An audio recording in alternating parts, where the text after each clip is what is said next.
Hello मेरे प्यारे दोस्तों, वेलकम टू फॉर्मूला फटाफट सीरीज ऑफ लर्नो हब। तो मैं हूं Shubham from लर्नो hub, the free learning platform, जहां पर आप फिजिक्स, केमिस्ट्री, मैथ्स, बायोलॉजी सब कुछ पढ़ सकते हो, वो भी absolutely for free at learnohub.com। तो चलो शुरू करते।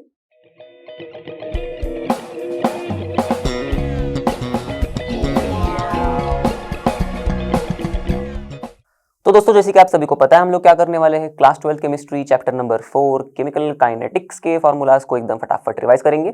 और आई होप आप सभी ने इस वीडियो को देखने से पहले इस चैप्टर का जो वन शॉट वीडियो बनाया है हमारे फेवरेट रोशनी मैम ने, वो तो जरूर देखा होगा और आपके कॉन्सेप्ट्स एकदम मस्त कर लिए होंगे।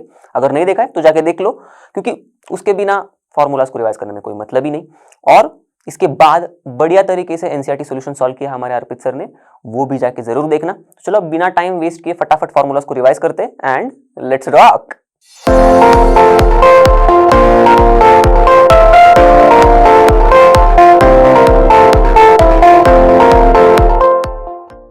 ओके, तो इस चैप्टर में कुछ ज्यादा फॉर्मूलाज है नहीं, कम ही फॉर्मूलाज है, कुछ ही फॉर्मूलाज है।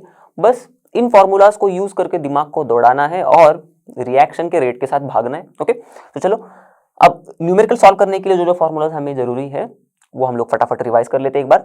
तो एवरेज रेट और इंस्टेंटेनियस रेट वाला एक सिंपल से फॉर्मूला है। अगर आप लोग सपोज ऐसा रिएक्शन कंसिडर कर रहे हो जिसमें एक रिएक्टेंट है और एक प्रोडक्ट मिल रहा है, तो हम लोग ऐसे रिएक्शन का एवरेज रेट और इंस्टेंटेनियस रेट का पहला फॉर्मूला देख लेते हैं। फिर बाद में थोड़े थोड़े कॉम्प्लेक्स वाले रिएक्शंस आएंगे तो उसमें भी क्या होगा, कैसे हम लोग लिखेंगे। तो देखो, एवरेज रेट एकदम सिंपल सी चीज है। अभी देखो, हमारा रिएक्टेंट है, उसका कॉन्सेंट्रेशन कम होगा विद टाइम, राइट, क्योंकि रिएक्शन ऐसे प्रोसीड हो रहा है। तो इसीलिए हम लोग क्या करेंगे, रेट मतलब क्या है, रेट ऑफ रिएक्शन। तो हम लोग कॉन्सेंट्रेशन का चेंज ऊपर रखेंगे और डिवाइड करेंगे उसको by the change in time, right. तो जैसा हमारा रिएक्टेंट का कॉन्सेंट्रेशन में चेंज हो रहा है उसको हम लोग डिवाइड करेंगे with the change in time, मतलब टाइम में कितना चेंज हुआ। तो देखो, अभी रिएक्टेंट हमारा जो है उसका कॉन्सेंट्रेशन देखो, कॉन्सेंट्रेशन ऑफ आर, उसका चेंज देखो मैंने लिखा है, तो उसको डेल्टा से डिनोट किया हम लोग ने फॉर्मूला में बस, और फिर डिवाइड कर दिया बाय डेल्टा टी, ये भी है चेंज इन टाइम। ओके, तो ये डेल्टा आर मतलब अब आपको समझ में आ गया होगा जो मैंने बताया, ये कुछ ऐसा होगा। देखो, कॉन्सेंट्रेशन ऑफ, ओके, ऐसे R2 माइनस R1, मतलब बाद वाला फाइनल वाला कॉन्सेंट्रेशन माइनस इनिशियल वाला कॉन्सेंट्रेशन, सिंपल। और ये जो डेल्टा टी है ये क्या होगा, T2 माइनस T1, करेक्ट। बाद में जो टाइम है हमारा, मतलब कुछ टाइम के बाद, तो ये होगा हमारा T2, और इनिशियल टाइम आप पकड़ लो 0, तो ये हो जाएगा T1, या फिर कोई भी बीच का टाइम इंटरवल, तो उसमें बाद वाला टाइम होगा T2, पहले वाला टाइम होगा T1। ऐसे सिमिलरली प्रोडक्ट का भी हम लोग देखेंगे। तो जैसे रिएक्टेंट का देखा था हम लोग ने, देखो तो ये होगा concentration of product at time T2 और माइनस होगा concentration of product at time T1। Okay, तो ये हो जाएगा हमारा डेल्टा चेंज इन द, मतलब change in the concentration of product. अब इसमें एक बात याद रखनी है, क्या बहुत इंपॉर्टेंट है, देखो रिएक्टेंट वाले केस में हम लोग माइनस साइन लेंगे, ओके, पर प्रोडक्ट वाले केस में हम लोग प्लस साइन लेंगे। अब ऐसा क्यों, क्योंकि देखो आपको तो पता ही होगा, R2 माइनस R1 रिएक्टेंट, बाद वाला जो T2 टाइम पर रिएक्टेंट जो होगा वो कम होगा, राइट, उसका कॉन्सेंट्रेशन कम होगा और इसका कॉन्सेंट्रेशन ज्यादा होगा, तो आंसर हमें माइनस में मिलेगा। अब ये माइनस में नहीं चाहिए हम लोग को आंसर, रेट माइनस में नहीं चाहिए, इसलिए हम लोग सिंपली उसको माइनस से मल्टीप्लाई कर दे रहे हैं। ओके, तो बस यही सिंपल सा लॉजिक है। ऐसे एवरेज रेट का फॉर्मूला आपको याद रखना है, और सिमिलरली एकदम डिट्टो सेम इंस्टेंटेनियस रेट का फॉर्मूला है। बस ये जो हमारा चेंज इन कॉन्सेंट्रेशन था, ये जब बहुत छोटा हो जाएगा, एकदम एकदम एकदम एकदम छोटा, इसको हम लोग डिनोट करते हैं बाय डी, तो बस इंस्टेंटेनियस रेट हो जाता है वो। तो सेम टू सेम फॉर्मूला, बस डेल्टा के जगह पे डी आ जाएगा, इतना याद रखना है, बस खत्म। ओके, अब हम लोग आते हैं दूसरे रिएक्शन पर। अगर ऐसा रिएक्शन हो A plus B is equals to C, अब यहाँ पर देखो दो रिएक्टेंट है, तो डिट्टो एकदम जैसे हम लोग ने एक रिएक्टेंट के केस में लिखा था फॉर्मूला को, वैसे हम लोग अब R के जगह पर A लेंगे, ओके, और एक बार सेम लिखेंगे और सिर्फ B लिखेंगे, B लेंगे उसके जगह, क्योंकि रिएक्टेंट हमारा A और B है। ओके, तो ये जो टर्म है हमारा minus delta R upon delta T, तो हम लोग सेम टू सेम ऐसे ही उसको नीचे लिखेंगे, बस R की जगह पर A और B लिख देंगे। ओके, और हमारा जो प्रोडक्ट है डिट्टो ऐसे ये पूरा delta P upon delta T नीचे लिख दिया, बस P की जगह पे C ले लिया हम लोग ने। ओके, सिमिलरली अब मैंने ये जानबूझ के क्यों बताया, क्योंकि ऐसा ही रिएक्शन अगर होगा, ओके, जिसमें रिएक्टेंट और प्रोडक्ट हमारे जो है इनके स्टोइशियोमेट्रिक कोएफिशिएंट सेम नहीं होंगे। अब आपको क्लिक हुआ रहेगा कि ये मैंने क्यों बताया। यहां पर देखो ध्यान से 1 1 1, यहां पर दोनों रिएक्टेंट और प्रोडक्ट में, ओके, स्टोइशियोमेट्रिक कोएफिशिएंट एकदम डिट्टो डिट्टो सेम था। ओके, रिएक्टेंट में भी 1 है, प्रोडक्ट में भी 1 है। अब यहाँ पर देखो, रिएक्टेंट में A का X है, B का Y है और C का Z है, मतलब सब अलग अलग ही है। ओके, या फिर ऐसे भी समझ सकते हैं हम लोग कि A का 1 है, B का 1 है पर C का 2 है। तो रिएक्टेंट के स्टोइशियोमेट्रिक कोएफिशिएंट प्रोडक्ट के स्टोइशियोमेट्रिक कोएफिशिएंट से मैच नहीं कर रहे, और ऐसे रिएक्शन के केस में हम लोग फिर कैसे रेट को रिप्रेजेंट करेंगे? बहुत ही सिंपल है, एकदम डिट्टो सेम टू सेम यही हम लोग लिखेंगे। ओके, इस रिएक्शन के लिए भी बस अब A के आगे कितने नंबर ऑफ मोल्स है या फिर स्टोइशियोमेट्रिक कोएफिशिएंट क्या है? X। तो हम लोग A का जो टर्म है पूरा का पूरा उसको डिवाइड कर देंगे बाय X, बस खत्म। फिर B का डिवाइड कर देंगे by number of moles of B, तो यहाँ पर मैंने Y से कर दिया। बाकी का पूरा टर्म आप देखोगे एकदम डिट्टो सेम टू सेम रहेगा इसका इसका। ओके, और फिर C का भी सेम डिवाइड कर देंगे बाय Z। तो इस तरह से हम लोग रेट रिएक्शन के लिखेंगे। डिपेंड करता है रिएक्शन कैसा है, तो वो ध्यान से देखना है कि स्टोइशियोमेट्रिक कोएफिशिएंट सेम है तो ऐसा लिखना है, स्टोइशियोमेट्रिक कोएफिशिएंट अलग अलग है रिएक्टेंट्स और प्रोडक्ट के तो ऐसे लिखना है। ओके, चलो अब ऑर्डर ऑफ रिएक्शन और K का यूनिट कैसे निकालना है, जीरो ऑर्डर के लिए, फर्स्ट ऑर्डर के लिए, ऐसे रिएक्शंस के लिए या फिर सेकंड ऑर्डर रिएक्शन के लिए भी। ओके, और इंटीग्रेटेड रेट इक्वेशन मतलब हम लोग जीरो ऑर्डर वाला देख लेते हैं फटाफट एकदम। तो कोई भी रिएक्शन का ऑर्डर देना है हमें, मतलब उस रिएक्शन का ऑर्डर कितना है ये हम लोग बस उसके स्टोइशियोमेट्री से नहीं बता सकते, हम लोगों ने चैप्टर में पढ़ा अच्छे से। ये सिर्फ और सिर्फ हम लोग रेट इक्वेशन से बता सकते हैं या फिर रेट लॉ से बता सकते हैं या फिर रेट एक्सप्रेशन से बता सकते हैं। ओके, तीनों भी चीज मतलब यही चीज होती है, एक ही होती है। ओके, कंफ्यूज नहीं होना है उसमें। अब आपके पास रेट एक्सप्रेशन दिया हुआ है, आप फटाक से ऑर्डर बता सकते हो। कैसे? जो भी रिएक्टेंट के टर्म्स है उनको रेज किया गया होगा ओके बाय सम पावर, तो बस उन पावर को आपको ऐड करना है। सिंपली ऐड करने के बाद जो आंसर मिलेगा वही होगा ऑर्डर ऑफ रिएक्शन। ओके, चलो यूनिट्स ऑफ के। अब बच्चों को काफी कंफ्यूजन होता है कि mole inverse, litre inverse, second inverse, फलाना फलाना, मतलब इतने सारे, अब mole inverse, litre inverse, second inverse, इतने सारे टर्म्स हैं, इसमें 2-3 टर्म्स है, तो अक्सर कंफ्यूजन हो जाता है कि जीरो ऑर्डर में क्या है यूनिट या फिर फर्स्ट ऑर्डर में क्या है या फिर सेकंड ऑर्डर में क्या है। एकदम सिंपल सा एक फॉर्मूला बता देता हूं, आपको कोई तकलीफ लेने की जरूरत नहीं, आप एकदम फटाफट 1 मिनट में यूनिट निकाल सकते हो के का और काम खत्म। ओके, ब्रेन को ज्यादा स्ट्रेन देने की जरूरत ही नहीं। ओके, याद रखने के लिए जो चीजें हम लोग ऐसे याद रख सकते हैं वैसे ही याद रख ले। तो यूनिट्स ऑफ के में अगर हम लोग इस एक्सप्रेशन को आप ध्यान से देखोगे, ओके, तो क्या था? रेट इज इक्वल्स टू के इंटू ये कॉन्सेंट्रेशन वाला टर्म। तो मैंने क्या किया, ये कॉन्सेंट्रेशन वाले टर्म को मैंने ऐसे लिख दिया एक साथ। ओके, और एक्स और वाई क्योंकि इनके पावर्स है तो मैंने एक्स और वाई को एक साथ लिख दिया, और एक्स और वाई को मैं बोल रहा हूं एन है करके। ओके, मतलब अपना एन क्या है? ऑर्डर ऑफ रिएक्शन है। ओके, इज इक्वल्स टू क्या हो गया? रेट। तो बस मैंने आप क्या किया, के इज इक्वल्स टू क्या किया? Rate upon concentration raise to n. देखो k is equals to rate upon concentration raise to n, यही मैंने लिया। अब आपने को तो पता ही है रेट का यूनिट क्या होता है, राइट? कॉन्सेंट्रेशन के टर्म में अपन अगर बात कर रहे तो कॉन्सेंट्रेशन का यूनिट रहेगा पहले ऊपर रेट के लिए और नीचे टाइम का यूनिट। तो सिंपली अगर हम लोग एकदम एसआई यूनिट की बात कर रहे हैं, एकदम स्टैंडर्ड यूनिट की, तो मोल पर लीटर, राइट? मतलब मोल लीटर इनवर्स, और नीचे टाइम है मतलब सेकंड, तो सेकंड इनवर्स। ओके, तो mole litre inverse second inverse दिमाग में एकदम चिपका के रख देना, ये अपना एकदम स्टैंडर्ड वाला यूनिट है। अब नीचे कॉन्सेंट्रेशन रेज टू एन, तो कॉन्सेंट्रेशन का भी यूनिट क्या है? मोल लीटर इनवर्स, तो मोल लीटर इनवर्स ले लिया। अब ये रेज टू एन मतलब क्या? Order of reaction. तो आपको अगर रिएक्शन का ऑर्डर पता होगा, अगर वो फर्स्ट ऑर्डर है तो आप यहाँ पर एन की जगह पे 1 पुट कर दोगे, तो बाद में कट कुट करके आपको मिल ही जाएगा यूनिट क्या है। अगर 0 रहेगा तो सीधा सीधा ऊपर जो है वही यूनिट हो जाएगा। अगर 2 रहेगा तो फिर आप कैलकुलेट कर लेना, मतलब फिर आप देख लेना कौन से टर्म्स कट हो रहे हैं, उसके हिसाब से अरेंज कर लेना, तो आपको के यूनिट्स मिल जाएंगे एकदम आसानी से। ओके, चलो अब इंटीग्रेटेड रेट इक्वेशंस, यही कुछ फॉर्मूलाज है जो हमको बहुत अच्छे से याद रखने हैं इस चैप्टर में, और फिर बाद में इनके ऊपर आप कई सारे न्यूमेरिकल सॉल्व कर सकते हो। तो सबसे पहले है जीरो ऑर्डर वाला इंटीग्रेटेड रेट इक्वेशन, एकदम सिंपल सा है। ओके, याद कैसे रखना है? r0 माइनस आर ऊपर वाला टर्म रहेगा, नीचे वाला टर्म रहेगा t। ओके, और इज इक्वल्स टू के हो जाएगा वो, देखो। Okay, r0 minus R upon t is equals to k मतलब अपना रेट कांस्टेंट है। अब r0 मतलब concentration of reactant at zero time. Okay, और ये R मतलब concentration of reactant at time t समझ लो। ओके, और ये जो नीचे t दिख रहा है ये है आफ्टर टाइम t। ओके, जो भी टाइम इंटरवल के बाद हमें ये कॉन्सेंट्रेशन मिल रहा है ओके रिएक्टेंट का, वो हम लोग लेंगे नीचे सिंपली। तो इसको हम लोग सिंप्लीफाइड वे में कुछ ऐसे भी लिख सकते हैं और ऐसे भी यूज कर सकते हैं। कैसे? देखो k इज इक्वल्स टू, अब ये जो r0 का टर्म था तो मैं इसको क्या कर लेता हूं, मैं इसको r1 पकड़ लेता हूं। Okay, minus R2।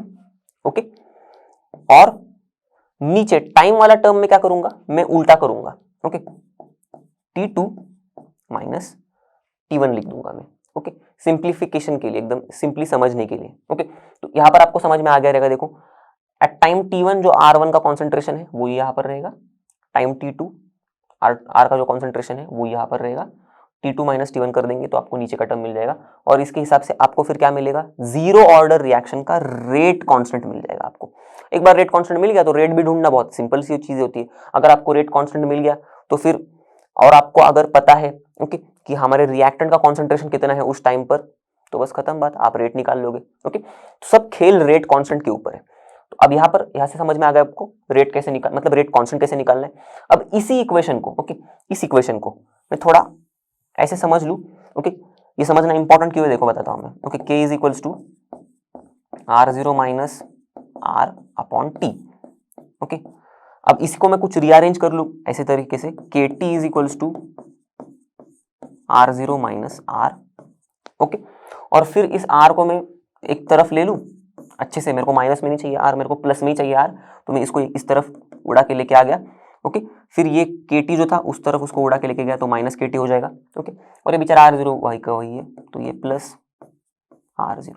अब ये जो इक्वेशन है हमारा, ये हमें इस फॉर्म में क्यों चाहिए, ऐसे याद रखना है इस इक्वेशन को, क्यों, देखो ये डिनोट करता है y, ये है हमारा m, ये है हमारा x और ये है हमारा c, आपको पता ही चल गया होगा y is equals to mx plus c।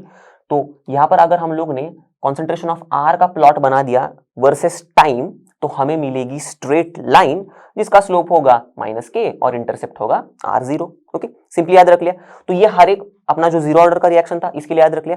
Similarly हम लोग फर्स्ट ऑर्डर के लिए भी ये इतनी चीजें याद रखेंगे ताकि आपको आसानी होगी उनके न्यूमेरिकल सॉल्व करने में। और एक इंपॉर्टेंट चीज, जीरो ऑर्डर रिएक्शन का हाफ लाइफ, बहुत रेयरली इसके ऊपर क्वेश्चंस आते हैं पर इंपॉर्टेंट है, मतलब फॉर्मूला हमको याद होना चाहिए। तो t half is equals to क्या है, R0, okay, divided by 2K।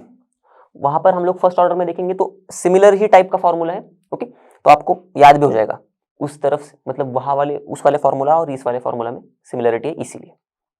चलो अब देखते हैं फर्स्ट ऑर्डर, हमारा जो फर्स्ट ऑर्डर वाला रिएक्शन है उसके लिए इंटीग्रेटेड रेट इक्वेशन, ओके।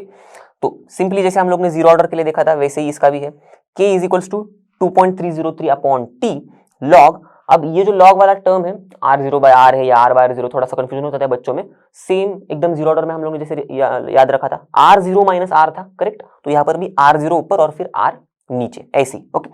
अब इसी को अगर मैं कुछ थोड़ा सिंप्लीफाइड वे में लिखना चाहूँ ताकि आपको न्यूमेरिकल में आसानी हो सॉल्व करने में, तो सिंपली हम लोग ने जैसे जीरो ऑर्डर वाले रिएक्शन के लिए लिखा था रेट कांस्टेंट, वैसे ही K इज इक्वल्स टू क्या लिखूंगा मैं, 2.303 अपॉन T को मैं ऐसे T2 माइनस T1 कर दूंगा, ओके, मतलब बाद वाला टाइम माइनस पहले वाला टाइम इनटू लॉग ऑफ, अब देखो R0 है तो पहले वाला कॉन्सेंट्रेशन, तो पहले वाला कॉन्सेंट्रेशन मतलब करस्पॉन्ड कर रहा है टाइम T1 का, तो कॉन्सेंट्रेशन होगा 1, और नीचे बाद वाला कॉन्सेंट्रेशन, राइट, R था हमारे फॉर्मूला में, तो बाद वाला है हमारा टाइम 2 का करस्पॉन्ड कर रहा है वो कॉन्सेंट्रेशन, तो इसीलिए R2, ओके।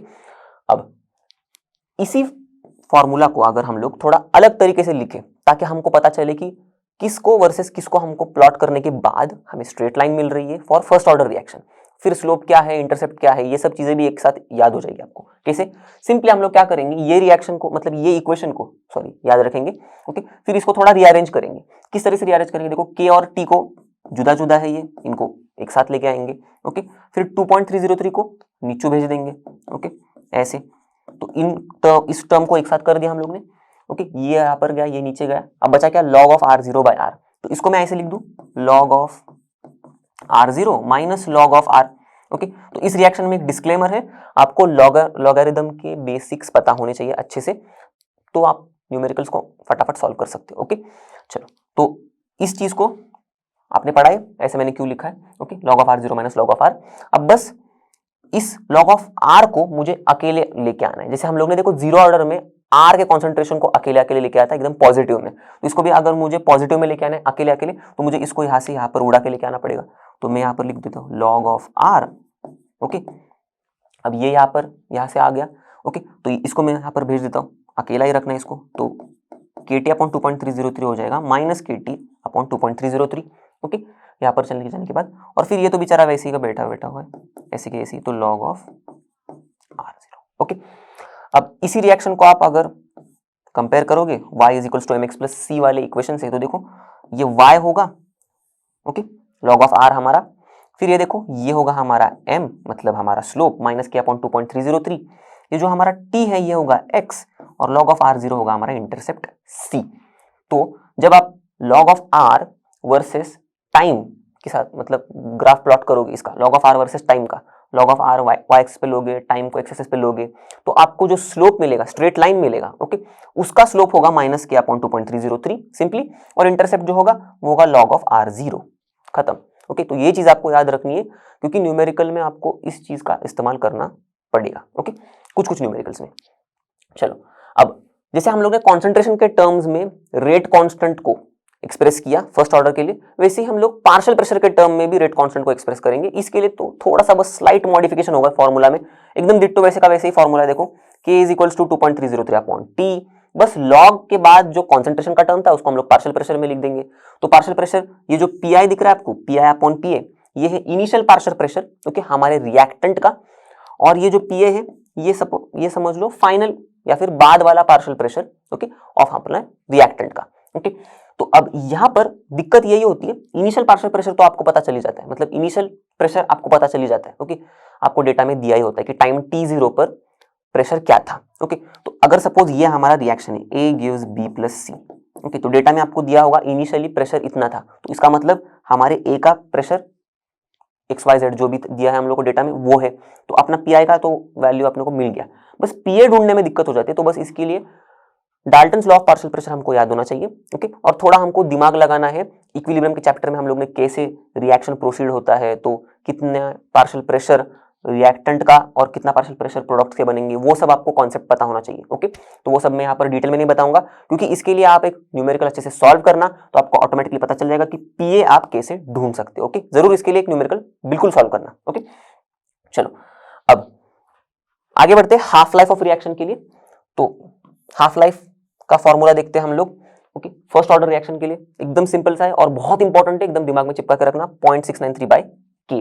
अब इसी को हम लोग रिलेट करेंगे जीरो ऑर्डर वाले से, तो जीरो ऑर्डर वाला क्या था, half life is equals to r0 upon 2k था, तो बस हम लोग r0 को हटा देंगे, 0.693 लेके आएंगे और 2k को हटा देंगे, मतलब 2 को हटा देंगे, बस k रखेंगे, तो आ जाएगा हम लोग का यही फॉर्मूला, ओके। चलो, अब हम लोग देखते हैं अरेंज इक्वेशन। तो इक्वेशन तो एक ही है, बेचारा सा छोटा सा नन्ना सा, पर इसी को हम लोग ने दो टाइप में मॉडिफाई कर दिया है, ओके, ताकि हम लोग न्यूमेरिकल को आसानी से सॉल्व कर सके। तो एकदम सिंपल सा इक्वेशन क्या है, k is equals to a into e raise to minus a by R T. अब यहाँ पर देखो आपको बाकी के सब फैक्ट टर्म्स तो पता ही है, a मतलब अपना एक्सपोनेंशियल, प्री एक्सपोनेंशियल फैक्टर बोलते हैं इसको, या फिर फ्रीक्वेंसी फैक्टर बोलते हैं, या फिर अरेनियस फैक्टर भी बोलते हैं इसको, ओके, a से अरेनियस फैक्टर ऐसे याद रख लेना। फिर ये जो आपका ये दिख रहा है ये है हमारा एक्टिवेशन एनर्जी, और बाकी के सारे टर्म्स आपको पता ही है, r gas constant, t temperature, okay, कि हमारा रेट कांस्टेंट।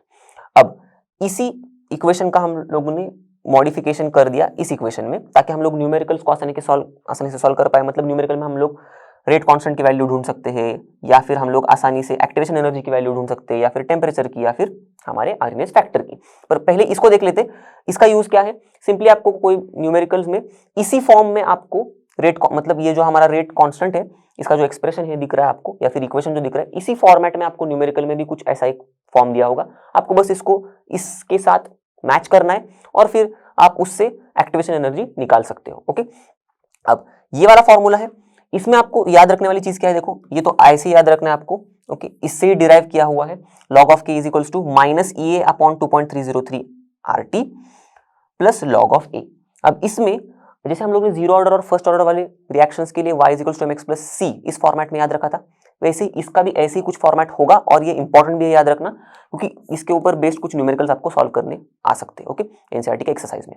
तो यहाँ पर लॉग ऑफ के को हम लोग y कंसिडर, मतलब y है हमारा log of k, okay, minus E a 2.303 R, ये हमारा होगा स्लोप मतलब m, 1 अपॉन टी के साथ हम लोग प्लॉट करेंगे, ओके, लॉग ऑफ के को, मतलब लॉग ऑफ के वर्सेस 1 अपॉन टी, तो यहाँ पर 1 अपॉन टी अपना x हो जाता है और लॉग ऑफ ए बन जाएगा अपना इंटरसेप्ट c।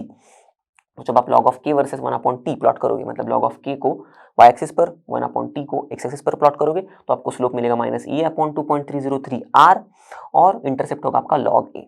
तो ये आपको यूज करना पड़ेगा ऐसे न्यूमेरिकल्स में जहां पर आपको बोला जाएगा कि भाई साहब ग्राफ से ही बताओ हमें ढूंढ के कि एक्टिवेशन एनर्जी क्या है या फिर आर्इनेस फैक्टर क्या है। ओके, चलो आगे बढ़ते। अब ये जो नेक्स्ट वाला फॉर्मूला है ये दूसरे वाले फॉर्मूला से ही डिराइव्ड है। ओके, और आप ये कब यूज कर सकते हो, जब आपको न्यूमेरिकल में K1 K2 ओके अलग अलग रेट कॉन्स्टेंट्स दिए हुए हैं अलग अलग टेम्परेचर पर। ओके, और बोला होगा चलो बताओ आपका एक्टिवेशन एनर्जी क्या है बताओ, तो ऐसे केसेस में आप ये फॉर्मूला यूज कर सकते हो जो क्या है, log of K2 by K1। अब ऐसे याद रखना, ऊपर K2 नीचे K1। Okay, K2 by K1 is equals to E upon 2.303 R। Okay, यहाँ पर भी रुकना है। ओके, यहाँ पर भी देखो E अपॉन 2.303 R था, तो यहाँ पर भी E अपॉन 2.303 R, बस यहाँ पर रुक गए।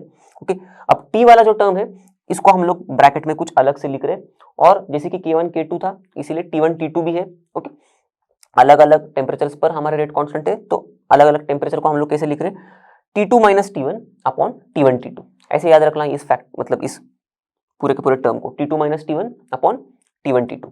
बस इस तरह से आपने याद रख लिया, तो न्यूमेरिकल्स में आपको अगर पूछा जाएगा एक्टिवेशन एनर्जी तो आप आसानी से फॉर्मूलाज इस फॉर्मूला में वैल्यू पुट करके आप निकाल सकते हो। तो दोस्तों इसके साथ हम लोग ने इस चैप्टर के सारे फॉर्मूलाज को एकदम फटाफट रिवाइज कर लिया है, और आई होप आपको बहुत मजा आएगा मेरे साथ इन फॉर्मूलाज को रिवाइज करने में।